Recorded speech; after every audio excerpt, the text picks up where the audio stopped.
دیکھیے ویسے تو سب جگہیں وہ تمام اوقات، زمان، مکان، یہ سب اللہ کے بنائے ہوئے ہیں،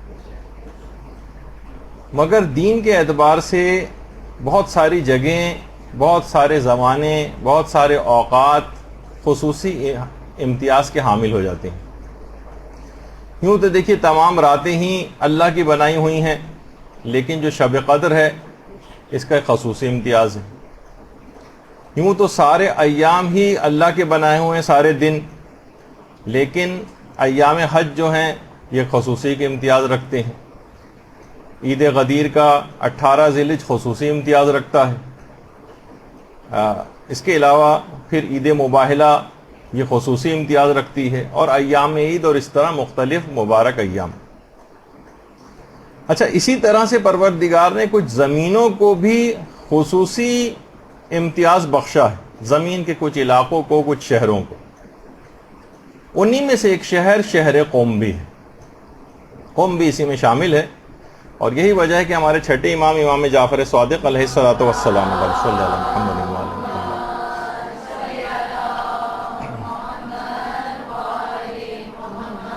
فرماتے ہیں کہ خدا کا ایک حرم ہے جسے مکہ کہا جاتا ہے، یہ خدا کا حرم ہے۔ رسول خدا کا ایک حرم ہے جسے مدینہ کہا جاتا ہے۔ امیر المومنین کا ایک حرم ہے جو کہ کوفہ ہے۔ اسی طرح سے ہمارا بھی ایک حرم ہے جس کو قم کہا جاتا ہے۔ قم یہ سارے ائمہ کا حرم۔ اور چھٹے امام نے یہ جملہ بھی ارشاد فرمایا ہے کہ خدا نے قم کو دوسرے شہروں پر حجت قرار دیا ہے، اور وہاں کے لوگوں کو تمام جن و انسان پر حجت قرار دیا ہے۔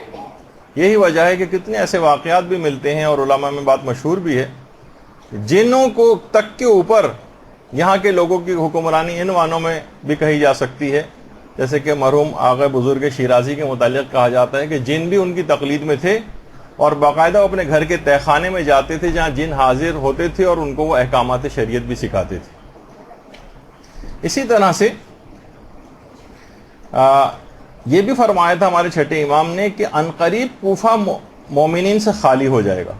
ایسے حالات کسی زمانے میں ہو سکتا ہے کہ پیدا ہوں کہ کوفہ سے مراد نجف کا علاقہ بھی، خدا نہ خواستہ کبھی ایسے حالات پیدا ہوں، تو امام بہرحال جو روایت میں جملے آئے ہیں کہ عنقریب کوفہ مومنین سے خالی ہو جائے گا، اور علم وہاں اس طرح سے جمع ہو جائے گا، اس طرح سانپ اپنے بل میں خود کو لپیٹ لیتا ہے۔ پھر امام فرماتے ہیں کہ پھر یہ علم ایک ایسے شہر میں ظاہر ہوگا جس کو قوم کہتے ہیں، اور پھر وہ شہر علم و فضل کا مرکز قرار پائے گا۔ تو بہرحال زائر کو دیکھیے، جو بھی وہاں جا رہا ہے، قوم جا رہا ہے، اس کو ایک معرفت ہونی چاہیے کہ کس شہر میں جا رہا ہے، وہ اس کے قدم کس سرزمین کے اوپر ہے، اسے وہاں کے شہر کی معرفت ہوگی تو وہ جا کر اس کی زیارت کا حق ادا کر سکے گا۔ دیکھیے بہت سارے شہر ایسے ہیں، دیکھیے آپ نے ایک جملہ سنا ہوگا جس کے اوپر قرآن کی آیات بھی ہیں، جسے یوم الست کہا جاتا ہے۔ الست بربکم، کیا میں تمہارا رب نہیں ہوں؟ تمام ارواح کو پروردگار عالم نے خلق کرنے کے بعد ان سے اقرار لیے تھے۔ سب سے پہلے روایت میں ہے کہ جس شہر نے ولایت امیر المومنین کو اس دنیا کے جس شہر نے سب سے پہلے قبول کیا ہے وہ شہر قوم ہے۔ ولایت امیر المومنین علی ابن ابی طالب علیہ الصلوۃ والسلام۔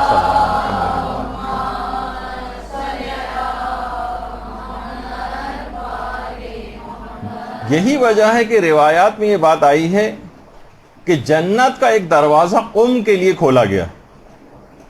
بہت سی روایات میں 3 دروازوں کا بھی تذکرہ ہے۔ جنت کے جو دروازے ہیں ان میں سے 1 یا 3 دروازے اہل قوم کے لیے کھولے گئے۔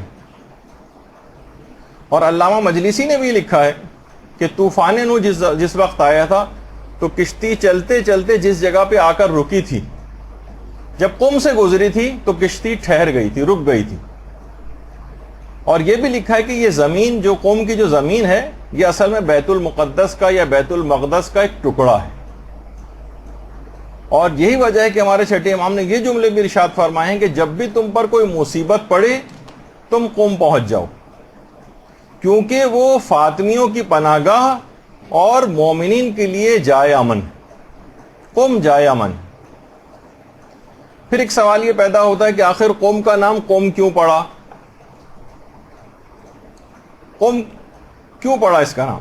تو بہار الانوار میں باقاعدہ علامہ مجلسی نے جو روایت لکھی کہ پیغمبر جب سفر معراج پر آسمانوں میں تشریف لے گئے تھے اور خانہ کعبہ سے مسجد الحرام تک کا جو سفر تھا، اس میں پیغمبر نے دیکھا، زمین کی طرف جب نگاہ کی تو دیکھا کہ زمین کا ایک ٹکڑا ہے جو بہت ہی خوش رنگ ہے، اور وہاں سے خوشبو کی لپٹیں اٹھ رہی ہیں جو کہ مشک سے بھی زیادہ خوشبودار ہے۔ اور پیغمبر نے یہ بھی دیکھا کہ اس زمین کے اوپر ایک افسردہ حالت میں کوئی بوڑھا بیٹھا ہوا ہے۔ جبریل سے پیغمبر نے پوچھا ہے جبریل، اچھا دماغ میں یہ بات رہے کہ پیغمبر جب کسی سے کوئی اس طرح کی چیز پوچھتے ہیں تو اس کا مقصد ایک لوگوں کی تعلیم کرنا ہوتا ہے، یا پیغمبر کہ اپنے علم کے مطابق جب وہ کسی چیز کی طرف متوجہ ہوتے ہیں تو علم حاصل ہو جاتا ہے، اور پیغمبر ہر وقت اپنے علم کا استعمال بھی نہیں کرتے تھے، جو کہ ایک الگ عقائد کی ایک بحث آتی۔ تو جبریل سے جب اس کے متعلق استفسار کیا تو جبریل نے کہا کہ یا رسول اللہ، یہ آپ کے اور آپ کے شیعوں کی زمین کا ایک ٹکڑا ہے جس کا نام قوم ہے۔ پیغمبر نے پوچھا یہ بوڑھا یہاں پر کون بیٹھا ہوا ہے جو افسردہ حالت میں؟ جبریل نے کہا یا رسول اللہ یہ ابلیس ہے۔ پیغمبر نے کہا مجھے فوراً اس کے پاس لے کر چلو۔ چشم زدن میں جبریل نے پیغمبر کو ابلیس تک پہنچا دیا، تو پیغمبر اس کے پاس گئے اور کہا قم قم یا ملاؤن، اے ملاؤن یہاں سے اٹھ جا اور جا کر دشمنان شیعہ کے اموال و خواتین میں شریک ہو، کیونکہ میرے اور علی کے محبین پر تیرا کوئی تسلط نہیں۔ تو پیغمبر نے یہ جو جملے کہے قم یا ملاؤن، اس وجہ سے اس کا نام قوم پڑ گیا۔ ابلیس کو کہا کہ اٹھ جا یہاں سے۔ تو اس حوالے سے بھی یہ چھٹے امام کی بہار کی 60ویں جلد کے اندر ایک اور روایت ہے کہ اس کا نام قوم کیوں پڑا، کہ اس میں امام نے فرمایا کیونکہ اس کے لوگ جس وقت قائم آل محمد کا ظہور ہوگا، اللہم صلی علی محمد و آل محمد،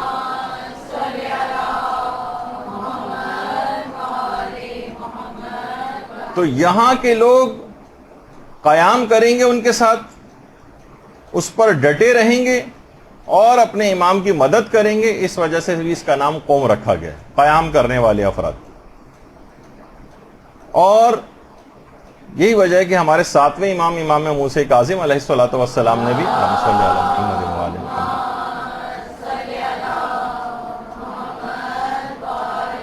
یہ فرمایا ہے کہ قوم آل محمد کا آشیانہ اور ہمارے شیعوں کی پناہ گاہ ہے۔ اور اس کی ایک اور وجہ جو قوم کی ہے وہ یہ ہے کہ قوم کی وجہ تسمیہ کیوں اس کا نام قوم رکھا گیا، کہ جیسے ہی امام زمان علیہ السلام کا ظہور ہوگا تو سب سے پہلے اہل قوم فوراً قیام کریں گے اور خدمت امام میں حاضر ہو جائیں گے۔ درود بھیجیے محمد علیہ وسلم۔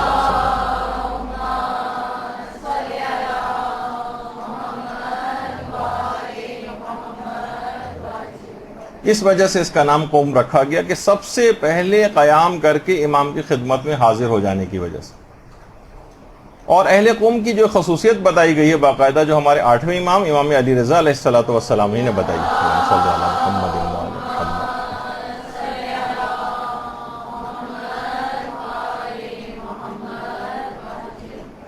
کہ جنت کے 8 دروازے ہیں جس میں سے ایک اہل قوم کے لیے، اور بہت سی جیسے کہ میں نے کہا کہ روایات میں 3 دروازوں کو بھی تذکر آیا۔ پھر امام نے فرمایا فَطُوبَى لَهُمْ ثُمَّ طُوبَى لَهُمْ ثُمَّ طُوبَى لَهُمْ، پس خوشخبری ہو اہل قوم کے لیے، خوشخبری ہو اہل قوم کے لیے، خوشخبری ہو اہل قوم کے لیے، یعنی 3 دفعہ ان کے لیے امام نے خوشخبری کا لفظ اہل قوم کے لیے جو ہے وہ استعمال کیا۔ لیکن یہ بھی کہا جو ہمارے چھٹے امام نے کہ کوئی ظالم جب بھی کبھی اہل قوم کے لیے برائی کا ارادہ کرتا مگر یہ کہ اللہ جلد ہی اس کے اوپر عذاب نازل کر دیتا، یعنی کوئی بھی ظالم اگر اہل قوم کے لیے برائی کا ارادہ کرے گا اللہ بہت جلد اس پر اپنا عذاب نازل کرے گا، بشرطے کہ یہ لوگ اپنے دینی بھائیوں سے خیانت نہ کریں۔ یعنی اہل قوم پر یہ خصوصیت اس وقت تک رہے گی جب تک کہ وہاں رہنے والے افراد ایک دوسرے سے خیانت نہ کریں. جیسے کہ ہر چیز میں کچھ حدود و قیود اور شرائط ہوتی ہیں، اس لحاظ سے ایک شرط خصوصیت کے ساتھ یہ بھی بتائی گئی. اور یہ بھی کہا گیا کہ اہل قم وہ افراد ہوں گے جن کا حساب و کتاب ان کی قبروں ہی میں ہو جائے گا اور وہاں سے وہ سیدھے جنت میں پرواز کر جائیں گے. اہل قم. اچھا یہ بات یاد رہے کہ اہل قم میں ہر فاسق و فاجر یا خدا نہ خاصہ کوئی ایسا شخص وہاں جا کر رہنے لگے یا کوئی ظالم، اس سے وہ مراد نہیں. جو ان خصوصیات کے حامل ہوں لیکن اس جگہ کے اوپر بھی رہتے ہوں، ان کے اندر یہ خصوصیات اور یہ فضائل ان کے اندر آ جاتے ہیں. اچھا اسی طرح سے یہ بھی کہا کہ خدا اہل قم کی برائیوں کو نیکیوں میں تبدیل کر دے گا. اور ان کے لیے بہت جملے استعمال ہوئے ہیں روایات کے اندر کہ ہم اہل رکوع و سجود و قیام و قعود ہم الفقہاء الفہما. یہ بہت ساری الگ الگ طریقوں سے روایات جو ہیں وہ آئی ہیں. ہم اہل الدرایت والروایا یا والولایا بہت سی جگہوں کے اوپر آیا ہے کہ قوم کے جو لوگ ہیں وہ اہل رکوع ہیں، اہل سجود ہیں، اہل قیام ہیں، اہل قعود ہیں اور دین کی انتہائی سمجھ رکھنے والے فقیہ ہیں. اور یہ اہل درایت ہیں، اہل روایت ہیں، اہل ولایت ہیں، بہترین عبادت کرنے والے ہیں. آپ دیکھیں کتنے فضائل قوم کے بیان ہو رہے ہیں. اور آپ لوگ حیران ہوں گے کہ آج کل بہت سارے ایسے افراد، کم علم قسم کے افراد، وہ باقاعدہ ان قوم کے مجتہدین کا مذاق اڑایا جاتا ہے، ان کو سر جو ہے برملا اور لوگوں کے سامنے یا کچھ دینی پروگراموں میں ان کو گالیاں دی جاتی ہیں، کیا کچھ کیا جاتا ہے. اور دیکھیں کتنی روایات وہاں کے اہل علم افراد کے لیے اور اہل قوم کے لیے جب کہ آئیں. تو اور یہ خصوصیات اہل قوم میں بہت شروع سے ہیں. کہا جاتا ہے کہ اہل قوم وہ افراد ہیں جنہوں نے سب سے پہلے شہروں کے اعتبار سے سب سے پہلے اپنے اموال جو تھے ان کے پاس ان میں سے خمس نکال کر اہل بیت تک پہنچایا. سب سے پہلے اہل قوم والے افراد نے. اور یہی وجہ ہے کہ جب کریمہ اہل بیت حضرت معصومہ قم سلام اللہ علیہ وسلم صلی اللہ محمد وعلیہ وسلم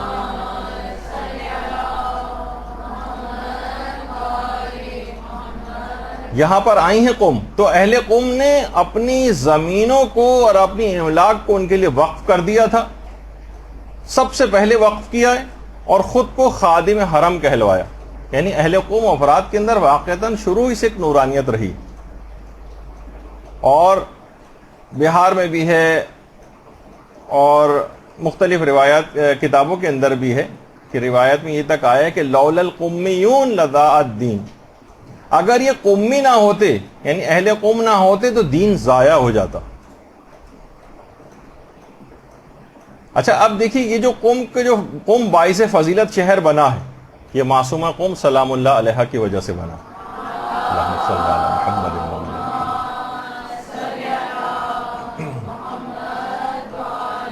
اور اہل قوم معصومہ کی وجہ سے شرف و فضیلت کے حامل ہوئے. یہی وجہ ہے کہ امام خمینی کا باقاعدہ جملہ ہے کہ آج تک جو کچھ بھی مجھے حاصل ہوا ہے وہ سب کا سب معصومہ قوم کی زیارت کا صدقہ ہے.